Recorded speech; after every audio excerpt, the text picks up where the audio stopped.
کہ سب سے پہلی چیز یہ ہے کہ اگر ہم پاکستان کو ٹریک پہ لانا چاہتے ہیں تو سویلین سپریمیسی اس کانسٹیٹیوشن کے مطابق سویلین سپریمیسی نہیں ہے۔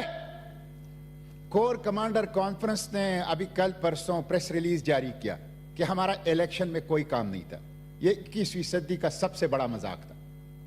پریس ریلیز سے وضاحتیں نہ کرو، اقدامات سے وضاحتیں کرو، اپنے عمل سے ثبوت دو کہ آپ کا الیکشن اور پالیٹکس میں کوئی کام نہیں ہے، تب عوام مانیں گے۔ اس لیے مسٹر چیئرمین، سویلین سپریمیسی بنیاد ہے۔ جب ایک سابق وزیر صاحب کہتے ہیں کہ جنرل باجوہ اور جنرل فیض پارلیمنٹ سے قانون سازی کرواتے ہیں، 22 گریڈ اور 21 گریڈ کا افسر پارلیمنٹ کو اٹھاتا اور بٹھاتا ہے، تو مسٹر چیئرمین اس کانسٹیٹیوشن کے مطابق کہاں سویلین سپریمیسی ہے؟ یہ بات یاد رکھیں، جب تک اس بابائے قوم کے ویژن کے مطابق ٹرو ڈیموکریسی نہیں ہوگی، ہائبرڈ ڈیموکریسی ہوگی اور سویلین سپریمیسی نہیں آئے گی، کبھی معاشی مسائل حل نہیں ہو سکتے، کبھی سیاسی مسائل حل نہیں ہو سکتے، کبھی پاکستان یہ ملکوں کی برادری میں سر اٹھا کے نہیں چل سکتا۔ بنیاد ہے پاکستان کی بقا کا سویلین سپریمیسی۔ پاکستان کی فوج پاکستان کی سالمیت کے لیے ضروری ہے، پاکستان کی انٹیلیجنس ایجنسیاں پاکستان کی سالمیت کے لیے ضروری ہے، تحفظ اور دفاع کے لیے ضروری ہے۔ اس تناظر میں ہمیں اس سے پیار ہے، لیکن سیاست اور انتخابات کے معاملات میں مداخلت یہ حلف سے بھی خلاف ورزی ہے، دستور کی بھی خلاف ورزی ہے، اور پاکستان کے ساتھ کوئی نیکی نہیں ہے۔ اس لیے اس کے حوالے سے ہم تنقید کرتے رہیں گے۔ مسٹر چیئرمین، پہلی بات سویلین سپریمیسی۔ دوسری بات، سیاسی جماعتوں کے اوپر میں تنقید نہیں کرتا۔ میں نے کبھی یہاں ایک تو ذاتی تنقید نہیں کی، شخصیات کی تنقید نہیں کی، میں نے ہمیشہ اصولی بات کی ہے۔ کسی کی سخت بات بھی ہوئی ہے تو میں نے اس کو برداشت کیا ہے۔ سیاسی جماعتوں پہ بہت زیادہ تنقید ہوتی ہے، میں اس پہ تنقید نہیں کرتا، لیکن میں جاتے جاتے یہ کہوں گا کہ سیاسی جماعتوں کو انٹرنل ڈیموکریسی لانی چاہیے، سیاسی جماعتوں کو پرفارمنس ڈیلیوری کے اوپر نظر رکھنی چاہیے، سیاسی جماعتوں کو نظریاتی ورکر کو اہمیت اور حیثیت دینی چاہیے، ڈی این اے کی بنیاد پر عہدے تقسیم نہ کریں، میرٹوکریسی کریں، اہلیت اور میرٹ کی بنیاد پہ کریں۔ میں ان پہ زیادہ تنقید اس لیے نہیں کرتا کہ ان کے اوپر سیاست جماعتوں کے اوپر تو ایسی تنقید بہت ہوتی ہے۔ اب سیاسی جماعتوں کے اوپر میں تنقید نہیں کرتا۔ میں نے کبھی یہاں ایک تو ذاتی تنقید نہیں کی، شخصیات کی تنقید نہیں کی، میں نے ہمیشہ اصولی بات کی ہے۔ کسی کی سخت بات بھی ہوئی ہے تو میں نے اس کو برداشت کیا ہے۔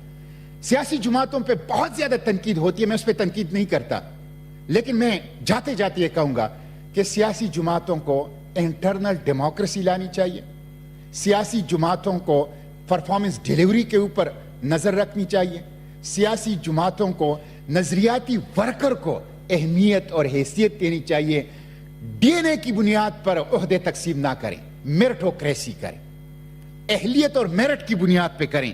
میں ان پہ زیادہ تنقید اس لیے نہیں کرتا کہ ان کے اوپر سیاست جماعتوں کے اوپر تو ایسی تنقید بہت ہوتی ہے۔ اب یہ دیکھیں، کل بھٹو ریفرنس کا فیصلہ آیا ہے۔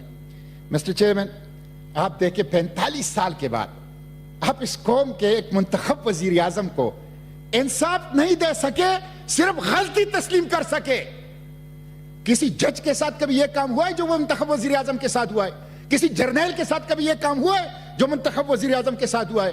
اور مجھے اس فیصلے کا پیرا سوال نمبر 14 میں پڑھتا ہوں، مجھے دکھ ہے جو کہ چیف جسٹس نے لکھا ہے۔ 4 نمبر پہ سوال پہ جو پریزیڈنشل ریفرنس تھا اس میں تھا کہ شہید ذوالفقار علی بھٹو کے خلاف مقدمہ قتل کا فیصلہ قرآن مجید اور نبی کریم صلی اللہ علیہ وسلم کی سنت میں مذکور اسلامی قوانین کے تقاضے پورے کرتا ہے؟ اگر ایسا ہے تو کیا موجودہ مقدمہ توبہ کے تصور کے تحت آتا ہے، جس کا صریح ذکر قرآن مجید کے درج ذیل آیات میں ہوتا ہے؟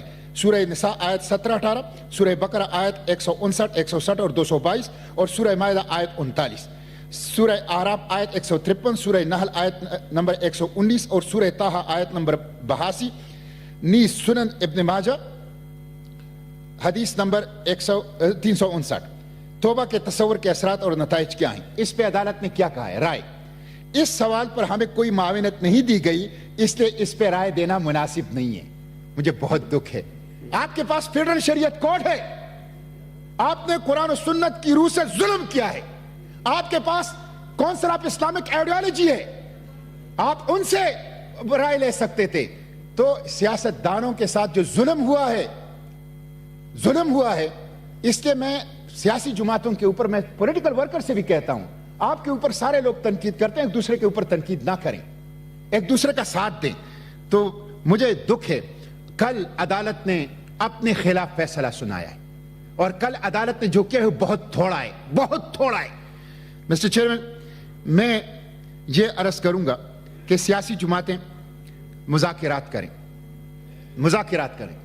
سویلین سپریمیسی کو انشور کرنے کے لیے ایک دوسرے کے ساتھ بیٹھیں، ایک دوسرے کو راستہ دیں، مذاکرات کریں. نان الیکٹڈ فورسز کو دھکیلنے کے لیے ایک ہی نقطے پر متفق ہو جائیں کہ یہ ملک عوام کا ہے، حقی حکمرانی ان کا حق ہے، اور وہ چوزن ریپریزنٹیٹیو کے ذریعے، پارلیمنٹ کے ذریعے اس کو استعمال کرے گا. اس کے لیے اتفاق کریں، اور جتنے بھی سیاسی قیدی ہیں ان کو رہا کریں. سیاسی قیدی کو رہا کریں، عمران ریاض کو رہا کریں، اسد طور کو رہا کریں، صحافیوں کو رہا کریں. میڈیا آپ کا ہیراول دستہ ہے، جمہوریت کا ہیراول دستہ، دستوریت کا ہیراول دستہ، فنڈامنٹل رائٹ کا ہیراول دستہ. کبھی بھی میڈیا کے آزادی کو کمپرومائز نہ کر کہ اقتدار مقدس امانت ہوگا جس کے بارے میں آخرت میں اللہ پوچھے گا، اس دنیا میں اللہ کے بندوں کو جواب دینا ہوگا. کرپشن کا پلیٹ فارم نہیں ہے، لوٹ مار، اندرون ملک اور بیرون ملک اکاؤنٹس بھرنے کا پلیٹ فارم نہیں ہے.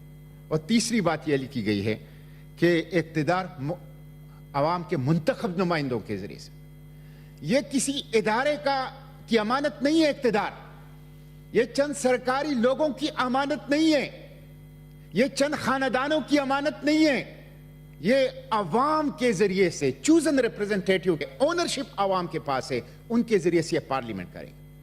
بدقسمتی سے ان امور کے اوپر مسٹر چیئرمین میں نے 6 سالوں میں عمل درآمد نہیں دیکھا ہے. میں نے اپنے صوبے کی حقوق کی بات کی، یہاں خصوصاً خیبر پختونخوا جو وسائل سے بھرپور ہے اور دستور نے ان کو اختیار دیا ہے لیکن وفاق نہیں دیا، اور جس کی وجہ سے وہاں پہ غربت ہے.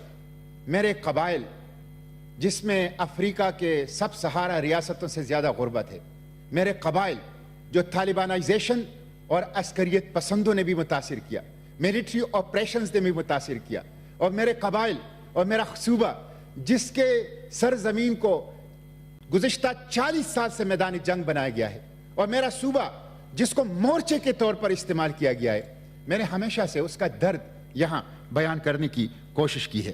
مسٹر چیئرمین، مجھے دکھ ہے کہ میں باوجود کوشش کے اپنے صوبے کی وہ جو مالیاتی حقوق ہیں وہ نہیں دلا سکا. میں آج بھی یہ کہتا ہوں، یہ اپر ہاؤس ہے اور ہاؤس آف دا فیڈریشن ہے، صوبوں کو حقوق دو تو پاکستان مضبوط ہوگا. آئینی حقوق دو، مالیاتی حقوق دو، سیاسی حقوق دو جو اس دستور نے دیے ہیں. اور 18ویں ترمیم کا میں نے یہاں پہ دفاع کیا. 18ویں ترمیم مضبوط وفاق کی ضرورت ہے. 18ویں ترمیم خوشحال فیڈریٹنگ یونٹ کی ضرورت ہے. میں نے ہمیشہ سے 18ویں ترمیم کی گزشتہ 6 سال میں یہاں پہ دفاع کیا ہے. مجھے دکھ ہے مسٹر چیئرمین کہ میں سود کے خلاف جدوجہد کر سکا. 9,500 ارب روپے میں 4,100 ارب روپے پاکستانی عوام کی محنت کا بجٹ کا سود میں جاتے ہیں. مجھے دکھ ہے کہ میں سود ختم نہیں کر سکا. 2.5 کروڑ لوگ شراب پیتے ہیں، ام الخبائث ہیں. میں اس کے خلاف قانون سازی لے آیا، لیکن مجھے دکھ ہے کہ میں وہ قانون سازی منظور نہیں کر سکا. Mister chairman, State Bank of Pakistan ہمارا ایسٹ ہے. میں نے بھرپور کوشش کی کہ وہ IMF کے حوالے نہ ہو جائے. اس وقت اس کے اوپر کسی کا اختیار نہیں ہے، میں اس کو نہیں بچا سکا. مسٹر چیئرمین، آرمی چیف کی توسیع میں کھڑا رہا یہاں. میں نے یہاں احتجاج کیا کہ آرمی چیف کی توسیع سیاست کو کمزور کرے گا، پارلیمنٹ کو کمزور کرے گا، عام فورسز کو ڈریگ کرے گا پالیٹکس کے اندر. میں اس توسیع کو باوجود کوشش اور احتجاج کے روک نہیں سکا. مسٹر چیئرمین، ٹرانسجنڈر ایکٹ شرمناک ایکٹ ہے. چیلنج ہے ہماری اقدار کے لیے، چیلنج ہے ہماری روایات کے لیے، شرم و حیا کے لیے. میں اس کو تبدیل نہیں کر سکا باوجود کوشش کے. مسٹر چیئرمین، ریپ کے ملزم، ریپ بہت بڑا خطرہ ہے ہمارے بچوں کے لیے. میں پبلک ہینگنگ ان درندوں کے لیے اس کا قانون یہاں سے منظور نہیں کر سکا. مسنگ پرسنز, ابھی عثمان زئی جرگہ کو 30 مسنگ پرسنز حوالے کیے گئے وزیرستان میں. پتہ ہے کتنے سالوں کے بعد؟ 7 سالوں کے بعد. میں کس سے پوچھوں کہ وہ 7 سال جو 30 لوگ وزیرستان کے جرگے کے حوالے کیے گئے, ان کے 7 سال کا حساب میں کس سے لوں؟ میں نے missing persons, Baloch, Pakhtun, Punjabi, Sindhi, Pakistani missing persons کے درد بیان کیا, لیکن میں مسنگ پرسنز کو بازیاب نہیں کرا سکا. میں اس کا اعتراف کرتا ہوں. مسٹر چیئرمین, ہاں یہ ہے کہ ختم نبوت کا دفاع, ناموس رسالت کا دفاع, حرمت قرآن کی آواز وہ میں نے بلند کی. اسلام اور شاعر اسلام کی دفاع, اس کی میں نے حد الوسع کوشش کی, جس میں کسی حد تک اس میں کامیابی ہوئی. مسٹر چیئرمین, میں نے مافیا کو ایکسپوز کیا. وہ مافیا جو ہمارے غریبوں کا خون چوس رہے ہیں, وہ مافیا جو شوگر مافیا, آٹھا مافیا, سریا مافیا, سیمنٹ مافیا, پرائیویٹ بجلی گھر مافیا اور فارما مافیا, جو سب سے مضبوط ہے, جو ہمارے غریبوں کا خون چوس رہا ہے, میں نے بلا خوف و خطر اس مافیا کو ایکسپوز کرنے کی کوشش کی. میں نے ان کے خلاف بولا ہے, اور اس بولنے میں مجھے دھمکیاں ملی ہے, اس بولنے میں مجھے ڈرائے دھمکایا گیا ہے, مجھے لالچ بھی دیا گیا ہے, لیکن میں اللہ کا شکر ادا کرتا ہوں کہ میں ڈٹا رہا, میں کھڑا رہا, اور میں نے ایک لمحے کے لیے کبھی اپنی اصولوں کے اوپر کمپرومائز نہیں کی.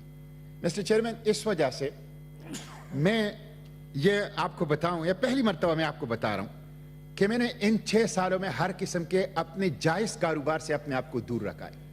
میں نے کوئی پلاٹ نہیں لیا, کوئی پرمٹ نہیں لیا, کوئی ٹھیکہ نہیں لیا, کوئی ٹیکس ایویژن نہیں کی.